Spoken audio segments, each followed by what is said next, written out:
আজি শিলপুৰীত যিদৰে মানুহ আগবাঢ়ি আহিছে, আমাৰ সংখ্যালঘু মানুহে নিশ্চয় সিহঁতে বুজি পাইছে এবাৰ বিজেপিক ভোট দিব লাগিব বুলি। কাৰণ আঁচনিগুলো সিহঁতে নিশ্চয় পাইছে আৰু যিটো প্ৰধানমন্ত্ৰীৰ যিটো নীতি, যিটো বিকাশ, সেইটোৰ ওপৰত নিৰ্ভৰ কৰি সিহঁতে এবাৰ বিজেপিক ভোট দিব। খুব ভাল লাগিছে, আজি ভাল মানুহে জইন কৰিছে। আমি খুব ভাল পাইছোঁ। আজি 70ৰ পৰা 70 জন মান যোগদান কৰিছে। আজি ভাল লাগিছে। সঁহাৰি দিব সিহঁতে নিজে মানে শিলডল ভাঙি আহিছে বুলি ক'ব পাৰি। আৰু চব ঠাইতে সংখ্যালঘু মানুহ আজি জইন কৰি আছে, বহুত ভাল ভাল মানুহ জইন কৰি আছে। এইটো খুব ভাল পাইছে। আৰু UDFৰ মানুহ জইন কৰি আছে, কংগ্ৰেছৰ মানুহ জইন কৰি আছে। এইটো এটা ভাল লক্ষণ। আজি আমাৰ নৰেন্দ্ৰ মোদীৰ যিটো বিকাশৰ ওপৰত, বিশ্বাসৰ ওপৰত সিহঁতে আগবাঢ়ি আহিছে। নিশ্চিতভাৱে সকলোৰে আগ্ৰহ আছে আৰু 26 তাৰিখে হ'বলগীয়া নিৰ্বাচনত মঙ্গলদৈ সমষ্টিৰ দৰং আৰু ওদালগুৰি লোকসভা সমষ্টিৰ অন্তৰ্গত সমূহ বিধানসভা সমষ্টিতে সেই একে উৎসাহ আছে।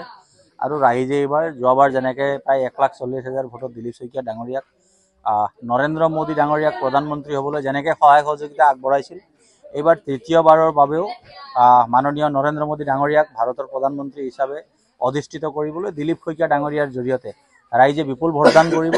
আৰু আমি আশা কৰিম যে যোৱাবাৰতকৈ দুগুণ বেছি ভোটত আমি জিকিম, সেইখিনি সম্পূৰ্ণ আশা আছে। যিহেতুকে ইয়াত বিৰোধীৰ অস্তিত্ব একেবাৰে নাই, বিৰোধীৰ কোনো ধৰণৰ এক্টিভিটি নাই। আৰু ৰাইজে কংগ্ৰেছ বা আন দলৰ পৰা একেবাৰে মোহভংগ হৈছে। গতিকে ভাৰতীয় জনতা পাৰ্টিৰ মসৃণ এক ব্যৱস্থা আছে। আৰু আমি আশা কৰিছোঁ যে কিমান ভোট পাম এইটো ডাঙৰ কথা নহয়, কিন্তু আমি যোৱাবাৰতকৈ দুগুণ যাতে বেছি ভোটৰ মাৰ্জিনেৰে ওলাই যাব পাৰোঁ তাৰ কাৰণে আমি ব্যৱস্থা কৰিছোঁ। বিজয়ৰ মানে বিষয়ৰ নহয়, আমি মাৰ্জিন কিমান বঢ়াব পাৰোঁ তাৰ কাৰণেহে আমি কষ্ট কৰি আছোঁ। মাইনৰিটি মেজৰিটি বুলি একো কথা নাই। দলগাঁৱৰ ভোটাৰো ভোটাৰ, বেলেগ ক'ৰবাৰ ভোটাৰো ভোটাৰ। গতিকে আমাক মাননীয় প্ৰধানমন্ত্ৰী ডাঙৰীয়াই সবকা সাথ সবকা বিকাশ নীতিৰে যেনেধৰণে আগুৱাই যাবলৈ দিছে, গতিকে আমি সকলোৰে পৰা সমৰ্থন বিচাৰিম। সমৰ্থন দিয়া নিদিয়াটো তেওঁলোকৰ বিষয়বস্তু। 10 বছৰত ভাৰতীয় জনতা পাৰ্টিয়ে সংখ্যালঘু হওক সংখ্যাগুৰু হওক তাৰ কাৰণে যিখিনি কাম কৰিছে সেই কামৰ আধাৰত আমি ভোট বিচাৰিছোঁ। আমি কোনো ধৰ্ম জাতিৰ আধাৰত কোনো ভোট বিচৰা নাই।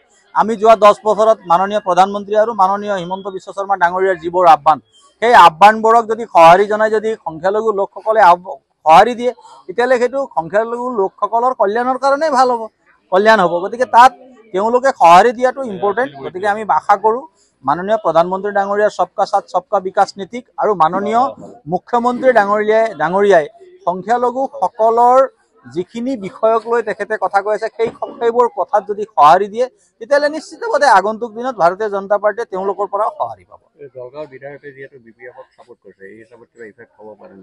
চাওক, দলগাঁৱৰ বিধায়কৰ বিষয়টো এইটো যে মানে দলগাঁৱৰ বিধায়কৰ কি কওক, আমিতো একো ফেক্টৰ বুলি নাভাবোঁ। এতিয়া দলগাঁৱত এটা সময়ত ঠিক আছে যে তেওঁলোকে যেনেকৈ মানুহবিলাকক বিভিন্ন ধৰণৰ কথা কৈ ভোট লৈছে, কিন্তু যোৱা 2.5-3 বছৰত তেওঁ কি কৰিছে? আজি যিমান স্কিম হৈছে এইটোতো ভাৰতীয় জনতা পাৰ্টিৰ চৰকাৰৰ স্কিম হয়।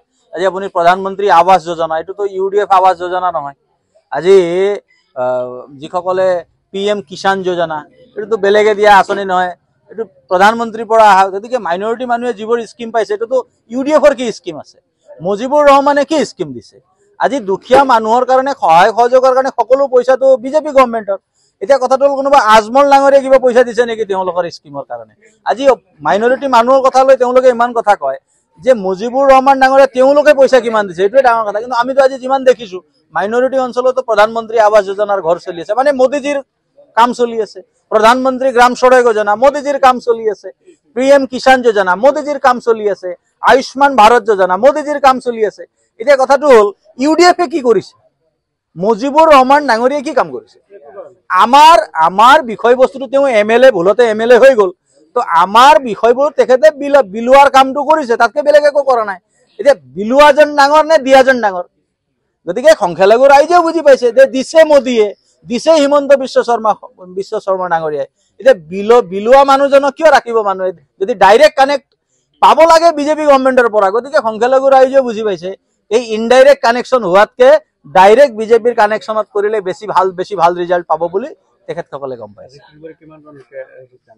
চাওক, যোগদানটোতো এইটো এনেকুৱা নহয় শিলবৰী বুলি নহয়, দলগাঁৱতো হাজাৰ হাজাৰ সংখ্যালঘু মানুহে জইন কৰি আছে। আমাৰ কথাটো হ'ল আমি আমাৰ যিদিনা ভোট গন্তি হ'ব তাৰপিছত আমি এই গোটেই বিষয়বস্তুবোৰ পৰ্যালোচনা কৰিম। জইনিংটো বহুত সময়ত জইনিং হয়, সেইটো ভোটলৈ পৰ্যবেক্ষিত নহয়। তো আমি জইনিংটো এতিয়া আমি চাই লওঁ, আমাৰ লিষ্ট আছে, গোটেই আমাৰ ছিষ্টেম আছে। তো সেই ছিষ্টেমত আমি তেখেতসকলক আজি ইলেকশ্যনত ৰিজাল্ট হ'ব, ৰিজাল্টৰ পিছত আমি কথা পাতি ল'ম, আমি চাই ল'ম যে কিমান কি আছে বিষয়বস্তুবোৰ। এই জইনিংটো ভোটলৈ কিমান পৰ্যবেক্ষিত হৈছে সেইটোও থাকিব পলিটিকেল পাৰ্টি হিচাপে। বহুত ধুনীয়া সঁহাৰি আৰু আগতকৈ বহুত এখন ওলোটা ছবি আমি ইয়াতে পালোঁ। আৰু মাইনৰিটি যিখিনি আমাৰ ভাই বন্ধু আছে তেওঁসকল সঁহাৰিয়ে আমাক মানে অভূতপূৰ্ব সঁহাৰিয়ে আমাক মানে আপ্লুত কৰিছে। আমি এবাৰ ভাবিছোঁ যে বিপুল ভোটত আমি জিকিম। ভাল প্ৰভাৱ, আৰু তেওঁলোকে এতিয়া বুজি পাইছে। বুজি পোৱাৰ কাৰণে আমি আনন্দ পাইছোঁ যে আমি এই সম অধিকাৰৰ যি বিজেপি দল, যি সম অধিকাৰ প্ৰদান কৰি আছে, তেওঁসকলে বুজি পাইছে। এতিয়া বুজি পাই স্বতঃস্ফূৰ্তভাৱে ওলাই আহিছে আৰু ভোট দিবৰ কাৰণে 26 তাৰিখে ভোট দিবৰ কাৰণে পদুম ফুলত ভোট দিবৰ কাৰণে সকলো সাজু হৈছে। আজি 70-80 জনে ইয়াতে যোগদান কৰিছে।